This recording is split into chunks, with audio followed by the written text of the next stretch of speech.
ang mga kwento ng pag-ibig, kwento ng buhay at kwento ng pag-asa dito sa Barangay Love Stories. Love Stories.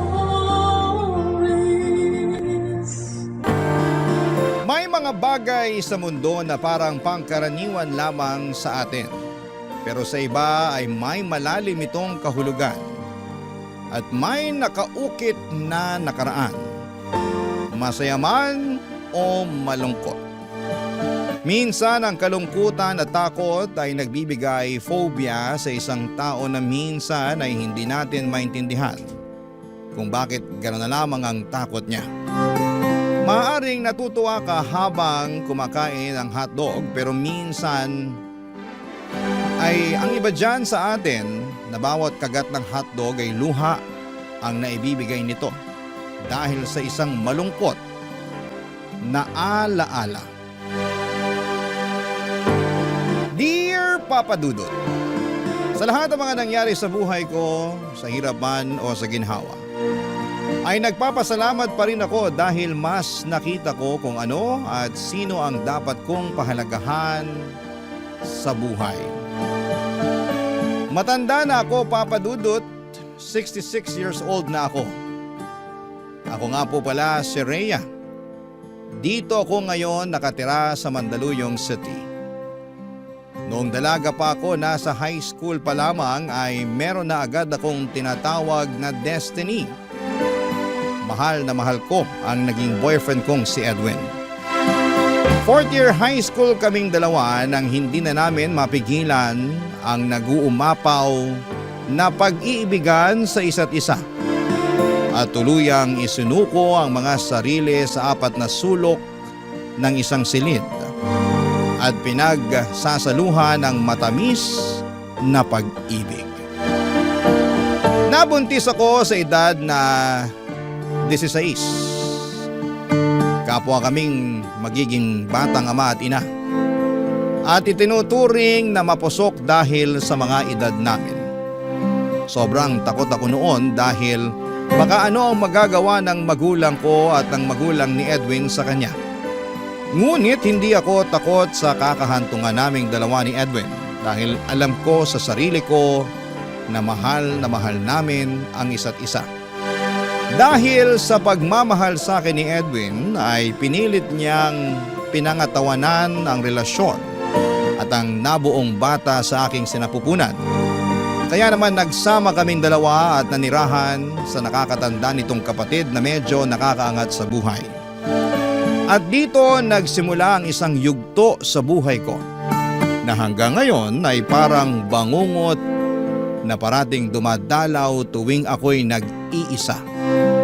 At naaalala ang mga unang taon na nagsama kaming dalawa ni Edwin sa bahay ng Ate Edma niya at ang masamang pagtrato niya sa akin.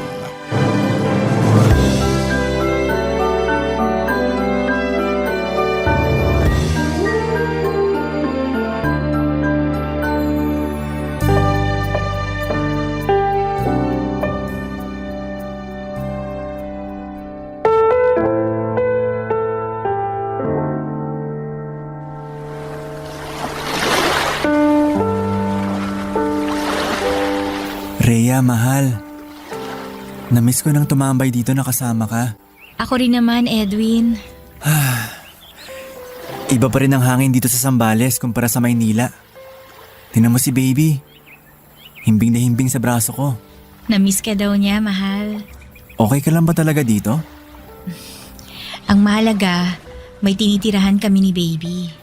Pagpasensya mo na ang ate ko ha. Mag-ingat ka lang sa mga kilos mo. Basta ako, magsusumikap ako sa pag-aaral para kapag makatapos na ako at makapagtrabaho, bubukod na tayo. Ipagdarasal ko talaga yan, Edwin. Oh, anong nangyari dyan sa mga kamay mo? Nagkakasugat-sugat. Matapang siguro yung huli kong ginamit na sabon kaya ganito. Pero okay lang ako, wag mo na akong alalahanin. Pasensya ka na, Rhea. Naiintindihan ko naman ang lahat. Lilipas din ito kapag tapos ka na sa college at magkatrabaho ka na. Kapag nakapag-abroad na ako, Matagal kitang hindi makikita. Kahit hindi nakikita, nandito ka naman sa puso ko. Kitang-kita kita. Salamat, mahal. Mahal? Gusto ko talaga yung makapagtrabaho sa ibang bansa kasi nga malaki ang sahod. Lalo na sa first world country. Para din to sa inyo ni Baby Rhea. Kaya mo yang matupad, mahal. Sana. Kita mo yung tatay ni Irvin? Nasa abroad na. Kaya ang yaman nila eh. Oo nga eh. May maganda at malaking bahay na din sila. Makakagawa din tayo ng ganon kapag ako naman na nasa abroad. Pangako ko yan.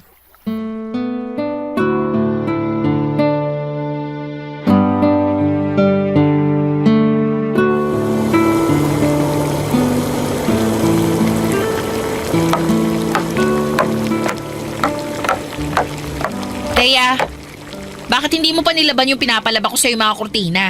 Ate Edma, masakit pa kasi yung sugat ko sa kamay eh. Nahihirapan nga pati ako sa pagluluto. Wala akong pakialam. Trabaho mo yan dahil nakikitira ka at kumakain dito sa bahay. Ate, baka sa susunod na linggo ko na lang labhan yung mga yan ha. Yung pagmagaling na tong mga sugat ko. Alam mo, ang dami-dami mong reklamo. Ano na naman bang sinasabi mo sa kapatid ko nung umuwi siya dito? Sabi niya sa akin na huwag kitang masyadong pinapagod. Uy! Aba! Kasalanan mo kasi malandi kang babae at nagpabuntis ka ng maaga. Kung ako lang, hindi kita tatanggapin dito dahil naiinis ako na ang bata pa ng kapatid ko natali na sa isang katulad mo. Sige po ate, lalaban ko na. Lalabhan mo naman pala eh. Pagkatapos mo dito magluto, linisin mo yung kubeta. Opo. Hoy, huwag mo akong dinadramahan. Buwisit ka sa buhay namin. Ate, pwede bang pakitingnan mo na yung niluluto ko? Titingnan ko lang yung anak ko. Inuutusan mo ako? Nakakabuwisit kayong dalawa ha? Hey, kailan ba kayo mawawala sa bahay ko? Ginawa akong kasambahay ni Ate Edna or Edma at naiintindihan ko naman na kailangan kong kumilos dahil nakikitira lamang kami. Pero sobrang matapobre niya. Sobrang hirap na maging buhay ko sa bahay nila, Papa Dudut. Ako ang nagluluto ng pagkain nila sa bahay pero ayaw niyang magsabay kami sa pagkain. Ang tira lamang nila ang kinakain ko at ako rin ang naglalaba ng mga damit nila at naglilinis ng buong bahay habang binabantayan ko ang anak ko. Parang gusto ko nang umuwi sa bahay ng mga magulang ko. Kahit maliit, gawa sa nipa ay hindi naman ganon ang pagtrato sa akin doon. Siguro'y ganito talaga kapag may pera at nakakaangat sa buhay ang isang tao. Kaya niyang mang-apak at gawing alipin ng sino man. Wala akong magagawa dahil nag-aaral pa si Edwin sa kolehiyo. Ito ang nakita kong paraan na suportahan siya. Ang manirahan sa kanyang kapatid at parating sinasabihan siya na magtuloy-tuloy lang sa pag-aaral dahil maayos naman ang kalagayan naming dalawa ng anak niya. Siyempre hindi ko na sinabi kay Edwin na minamaltrato ako ng masama ng ate niya. Nagtiis lang talaga ako, Papa Dudut, hanggang sa magdalawang taon ng anak namin ni Edwin. Manang-mana sa kanyang itsura ng anak namin kaya tama lang na ginawa namin siyang Edwin Jr., Papa Dudut.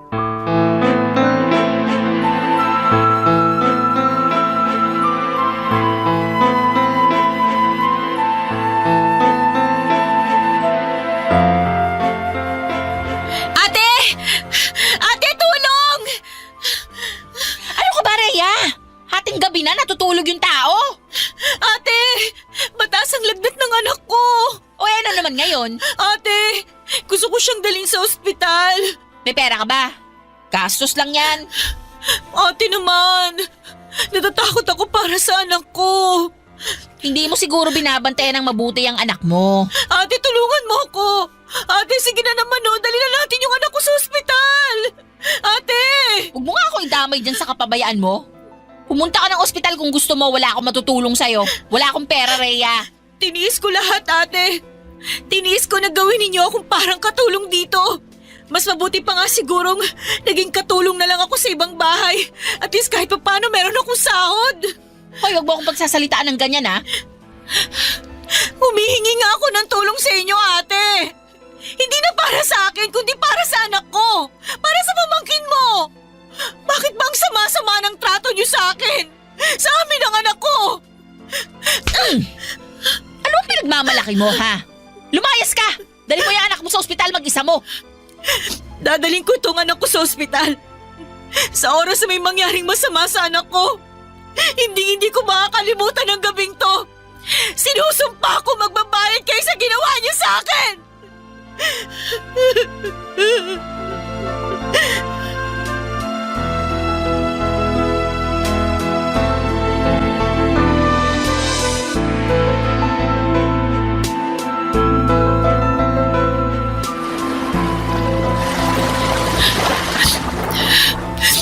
Buhay pa sana ang anak natin, Edwin. Buhay pa sana siya. Kung may pera lang ako. Kung tinulungan lang sana ako ng ate mo. Sobrang inis ko sa kanila. Walang mga puso. Bakit ngayon mo lang sinabi sa akin na ganyan na pala katindi ang pagmamalupit nila sa'yo? Mahal. Pati anak natin. Mga walang puso. Malapit na ako matapos, mahal. Doon ka na lang muna sa mama mo. Huwag ka mag-alala. Gagawa tayo ng bahay kapag nakapag-abroad na ako. Pangako ko yan. Pangako ko na hindi na mararanasan na magiging anak natin ang dinanas ng kuya nila. Yan din ang gusto kong mangyari, Edwin. Ang hindi danasin ang sinapit namin sa bahay ng ate Edma. Tuwing tinitingnan ko ang bahay, tuwing nakikita ko yung mukha niya, naiinis ako. Sumasakit yung dibdib ko. Nagngingit-ngit ako sa galit.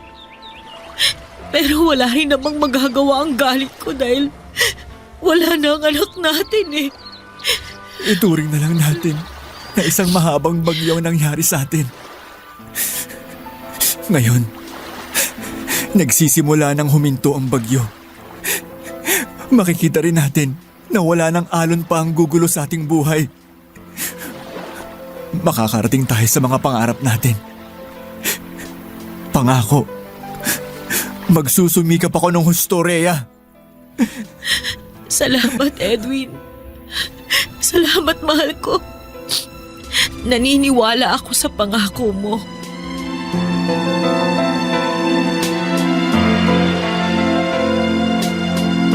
Isinusumpa ko sa langit na magsusumikap ako sa buhay, Papa Dudut. Habang tinatapos pa ni Edwin ang kurso niya at wala pang trabaho ay tumira akong muli sa mga magulang ko. Sana ay ginawa ko na ito noon pa. Tinis ko lang talaga ang lahat. Akala ko ay magbubunga ng maganda ang pagtitiis ko pero wala naman. Inalipusta at kinawawa lang nila ako. Bakit may mga taong parang kasiyahan sa kanilang manakit? Ang mga apak ng kapwa. Hindi ba sila takot na babalikan sila ng karma at ang ginawa nila sa kapwa ay babalik sa kanila na maaaring doble o higit pa? Sinabihan ako ng mga magulang ko na kapag matapos na si Edwin at may sapat ng kinita ay kailangan ko ring mag-aral upang magkaroon ng propesyon at may pagmamalaki sa pamilya ni Edwin. Lalong-lalo na sa mata pobreng si Ate Edma, Papa Dudut.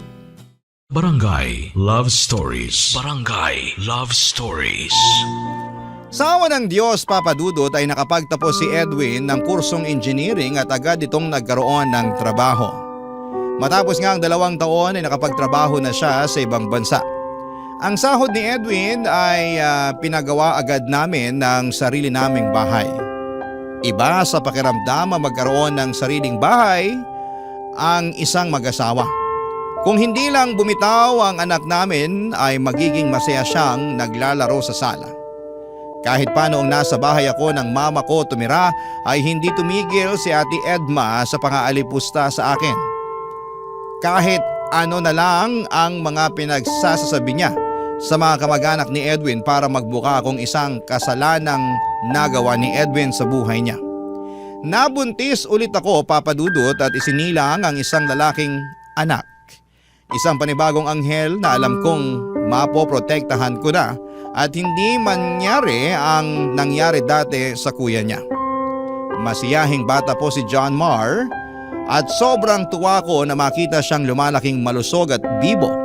Lalo na noong nag-aaral na siya sa isang preparatory school, Papa Dudut.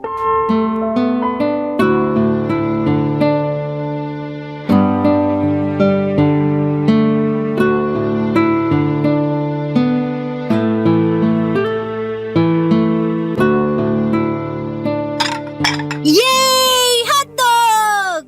Gustong-gusto mo talaga ang hotdog, anak, ha? Opo, ang sarap kasi, Mama. Alam mo ba dati, gustong-gusto rin ng Kuya Junior mo ang hotdog. Talaga, Mama? Oo. Sino ang malakas kumain sa aming dalawa ng hotdog, Mama? Siyempre, ikaw, anak. Umiiyak ka ba, Mama? Ay, hindi. Ano lang, napuwing lang si Mama. Huwag mong kusitin mata mo, Mama. Yan ang sabi mo sa akin. Oo, tama ka. Bakit pala namatay si Kuya? Kinuha na siya ng anghel. Sayang, hindi ko siya nakalaro. Pero pareho kami ng paborito. Noon, anak, iniiyakan talaga ng kuya mo ang hotdog dahil gustong-gusto niyang kumain. Kaso, wala akong pera noon. Wala akong pambili kaya hanggang tingin lang ang Kuya Junior mo. Kawawa naman si Kuya. Nakita ko nga siya dati na tinitingnan ng mga pinsan niya na kumakain ng hotdog. Masakit sa puso ko. Parang dinudurog yung puso ko na makitang nagugutom yung kuya mo at gustong-gusto niyang kumain ng hotdog. Ma, salamat kasi nakakabili na kayo ng hotdog ngayon. Kaya nga dapat, Uubusin. tama. Kasi sabi mo, maraming ibang bata ang walang pagkain tulad dati ni Kuya Junior. Ma, I love you. Kayong dalawa ni Papa. Mahal ka din namin ng papa mo, anak.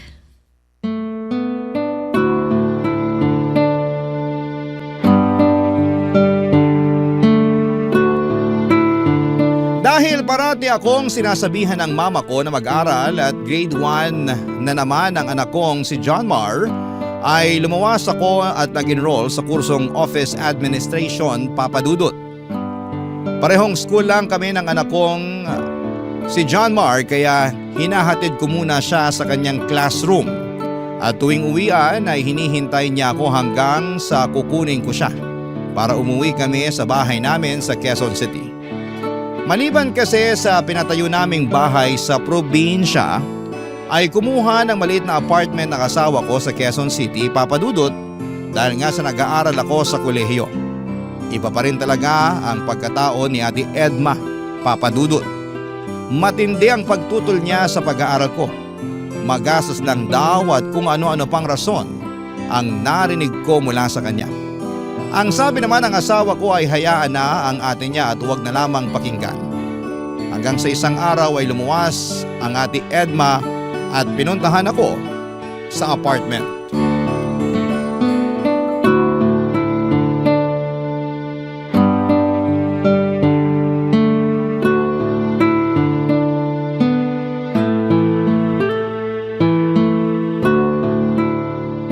Ano bang nakain mo? Bakit kailangan nyo pang bumili ng bahay dito at bakit nag-aral ka pa? Tanda mo na.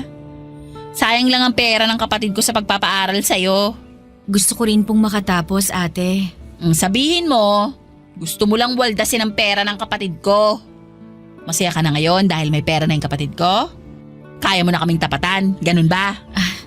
Hindi ako nag-iisip ng ganon, ate. Anong hindi? Ramdam ko. Gusto mong ipamukha sa amin na mas maayos na ang buhay nyo ngayon. Hindi ko alam kung bakit ganyan ka mag-isip. Humiwalay na nga kami sa bahay ninyo. Bakit nakikialam pa rin kayo sa buhay namin? Aba syempre, Pera ng kapatid kong nilulustay mo. Pera ng asawa ko. Asawa ko! Ba, nagmamalaki ka na ha? Iba na rin talaga ang isang langaw na nakapatong sa isang kalabaw. Hindi ako ganun. Baka siguro ikaw. Gusto mong gumaya ako sa'yo na walang natapos at iniasa lang sa asawa mo ang lahat? Gusto mo bang sa inyo ulit ako tumira para meron kayong alila? Gusto niyo doon ako sa inyo para mamatayan ulit ako ng anak? Ganun ba yung gusto niyo, ha? Hoy, huwag mo ako pinagtataasan ng boses ha? Pwede kong gawin ang gusto ko dahil nasa loob ka ng pamamahay ko. Isusumbong kita kay Edwin. Eh di magsumbong ka. Tingnan natin kung may maniniwala pa sa'yo. Lahat ng mga pamangkin mo ayaw ka makasalamuha dahil sa ugali mong bulok. Yan lang ba ang kaya mo? Wala na bang ilalakas yung pagsampal mo? Yan! Yan ang totoong sampal! Walang hiya ka! Sige, sige! Sampalin mo ba ako? Ikaw ang may kasalanan kung bakit namatay ang anak ko. Sana araw-araw dalawin ka ng konsensya mo. Siguro kakambal mo si Satanas. Wala kang konsensya!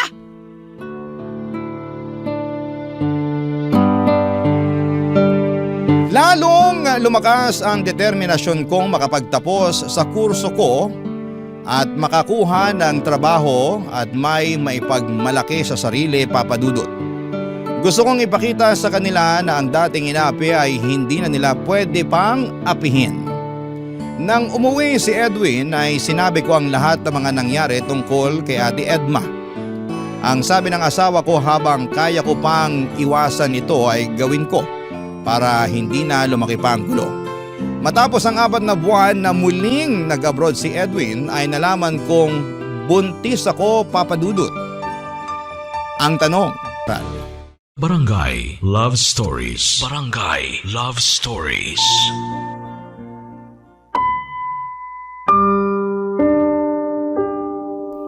Kahit nabuntis ako ay ipinagpatuloy ko pa rin ang pag-aaral. Mabuti naman at may pamangkin ako at ni Edwin ang tumira sa bahay at pinapaaral din namin dahil naniniwala ako at si Edwin na ang tanging makapagsasalba sa kahirapan dito sa Pilipinas ay ang magkaroon ng kursong natapos. Naging kaagapay ko sila sa bahay at hindi ko ginawa ang ginawa sa akin ni Ate Edma. Lahat ng taong nakitira sa bahay ay trinato kong tao at pinapakain ko ng husto at tinatanong kung ano ang pangangailangan. Lalong-lalo na sa pinansyal na aspeto at maging sa kanilang health dahil may phobia na ako simula nang mawala ang panganay ko, Papa Dudut. Para sa akin ay magiging mabuti ang buhay ng isang tao kapag nakapagtapos ito. Kaya nang dumating ang oras na nakapagtapos ako sa kolehiyo ay sobrang saya ko. Inialay ko ang diploma ko sa panganay kong nasa langit na, Papa Dudut.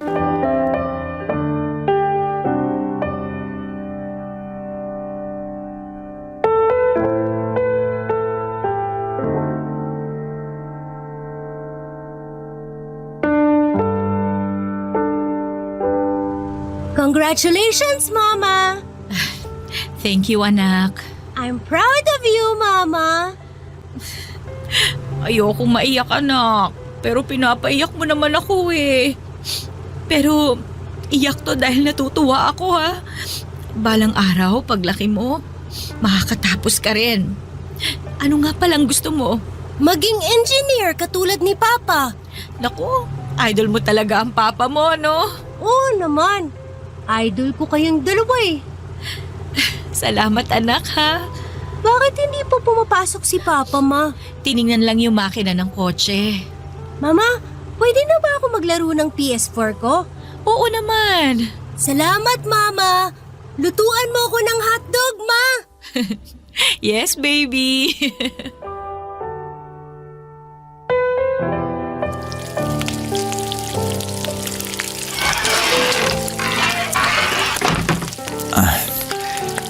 Papatinan ko na lang bukas yung kotse sa talyer. Uy, ano yung niluto mo? Naku, ayan. Nag-request ang baby natin ng hotdog. Mabuti naman at okay ka na, Han. Hindi tulad noon. Kailangan ko magpakatatag. Parang si Junior din si John Mar natin. Sana maging mabuting kuya siya sa bunso nating si Jeffrey na panayang tulog. Oo nga. Mahal, Sobrang proud ako sa'yo. Salamat sa suporta, ha? Kung hindi rin naman dahil sa'yo, hindi rin ako makakatapos. Pinaghirapan mo yung diploma mo. Salamat sa lahat, Edwin. Ikaw pa. Mahal. Umuwi tayo ng probinsya bukas. O sige.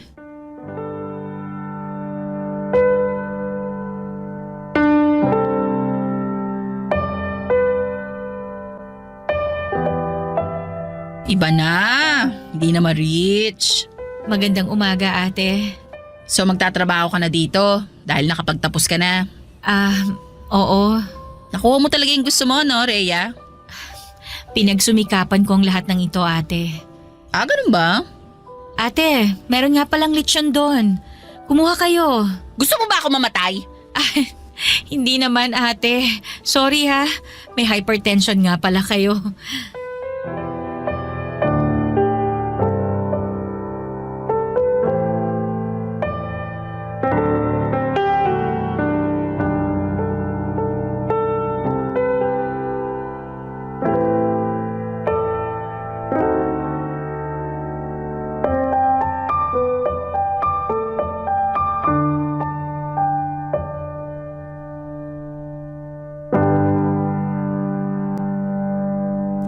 Papadudot, habang kaya ko pa ay hindi ko talaga pinatulan si Ate Edma.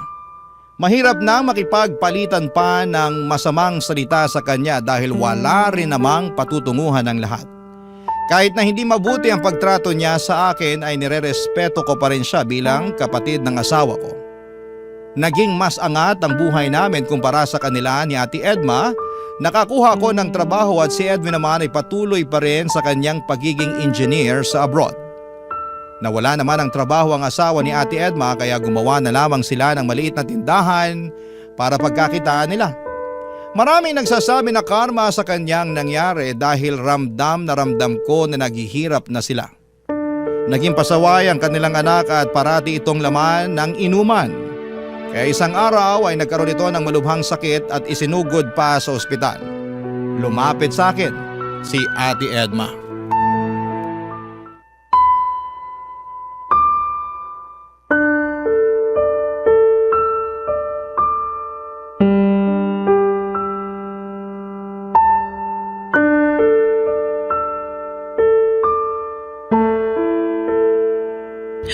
Rhea, tulungan mo ko. Bakit, ate? Ano ba nangyari? Ate! Si Rodel, yung anak ko ay sinugod sa ospital. Malubha ang sakit niya. Kailangan daw operahan yung atay niya. Ano? Rhea, nagmamakaawa ako sa'yo. Alam kong naging masama ako sa'yo, inaamin ko. Kahit maging ngayon, masama pa rin ang trato ko sa'yo. Pero sana tulungan mo yung anak ko. Walang-wala na kami. Ikaw talaga makakatulong sa akin. Ate, hindi ko makakalimutan nung gabing kumatok ako sa inyo. At humingi ako ng tulong dahil nag-aapoy sa lagnat ang anak ko. Nagmamakaawa ako sa inyo noon. Lumuhod pa ako noon, umiiyak ako pero hindi mo ako pinakinggan. Patawarin mo ako. Tandang-tanda ko pa nung lumapit ang anak ko sa inyo para humingi ng hotdog na pinapakain ninyo sa anak niyong si Rodel noon. Imbis na binigyan niyo kahit isang hotdog man lang, isang kurot lang ibinigay niyo sa anak ko noon at tiningnan niyo pa ng masama. Rhea! Pero ate, ayokong gumaya sa inyo. Hindi kasi ako katulad ninyo. Tutulungan ko kayo. Tutulong ako dahil may isang buhay na kailangang isalba. Tutulong ako dahil itong nararapat na gawin kapag may humihingi ng tulong na alam kong kaya kong tulungan. Rhea! Salamat, Rhea!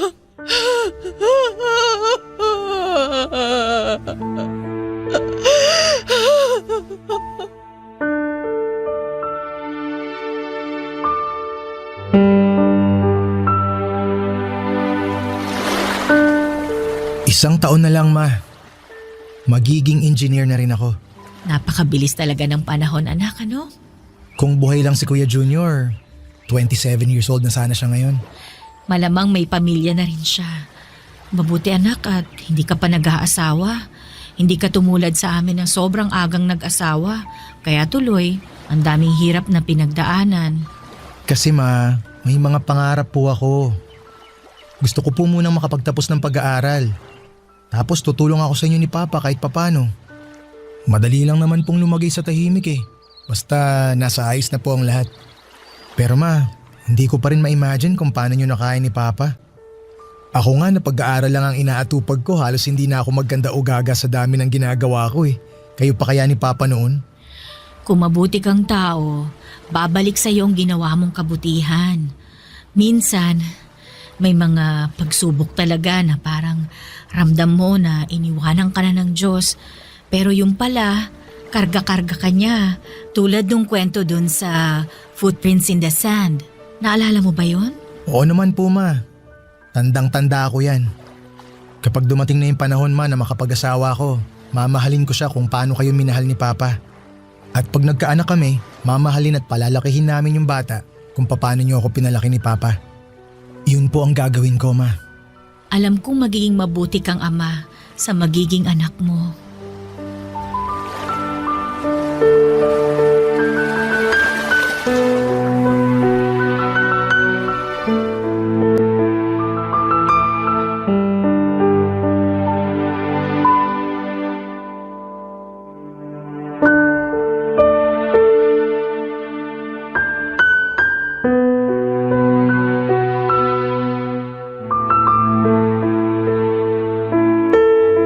Papadudod sumunod sa yapak ng kanilang ama ang dalawa kong anak na si John Marr at Jeffrey. Ayaw sana ng papa nilang si Edwin pero wala rin po itong magawa dahil gusto ng dalawa kong maging engineer.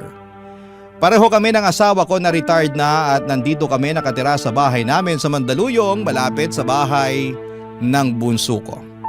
Masaya ako sa naging buhay ko ngayon, Papa Dudut. Ang hinihiling ko at ipinagpapanalangin ko ay gabayan parati ang dalawa kong anak na wala na sanang masamang mangyari sa kanila. Ang anak naman ni Ate Edma ay bumuti na rin ang kalagayan. Isa na ngayong businessman at siyang nag-aalaga sa mga magulang niya.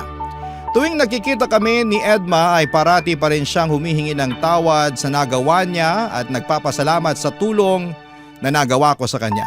Tuwing naaalala ko ang anak kong si Junior, Papa Dudut, ay parang muling nabubuhay ang sugat sa puso ko.